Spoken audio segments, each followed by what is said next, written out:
This is News 8 Now at 6 with Kevin Doran, Maureen McGuire, John Kutko, and Scott Hetzko with weather on the 8th. Lighting up Kodak, going 65, and tearing down Holleder Stadium. It all made news this very week in decades past on Rochester's first TV station. Here's Dave McKinley with News 8 Then.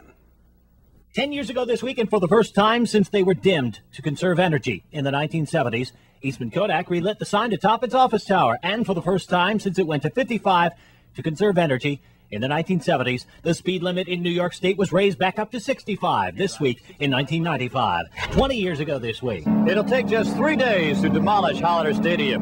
And after that, the only thing left will be 36 years of memories.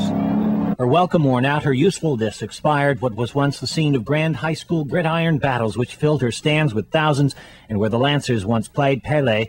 This landmark from Rochester's past slipped noisily into history. Well, it's a sad day for a lot of folks that have played here. This week in 1985. 30 years ago this week, when Nissan was still Datsun, and long before anyone thought to sell barbecue, dinosaur or otherwise, at the old Lehigh Valley train station downtown, Rochester got visits from two men hoping to become the Democratic nominee for president the next year. But neither Scoop Jackson or Mo Udall would be successful. Just like now, it was the height of the wedding season for gift shoppers. Those mushroom and sand castles were popular, you know, the ones sold by longhairs at local craft shows. Or for the more traditional, feast your eyes on this assortment of small appliances of the day. Say, when was the last time you shopped for an electric frying pan? Yeah, probably this week in 1975.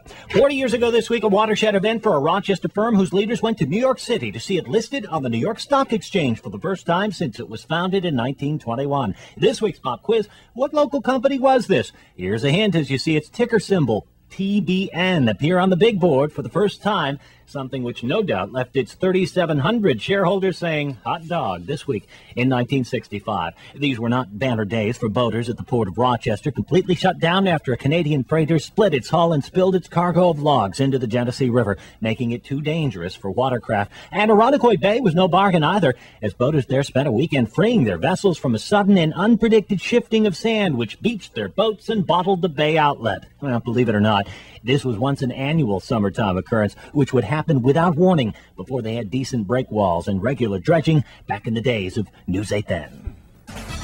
This is News 8 Now. Now the answer to the News 8 Then pop quiz. The Rochester-based company, which began trading on the New York Stock Exchange this week in 1965, was TOBIN Meatpacking. The maker of the first prize hot dog was, at the time, the largest independent meatpacker in the Northeast U.S. The brand has subsequently been sold and is today part of Smithfield Foods. The answer, once again, TOBIN's.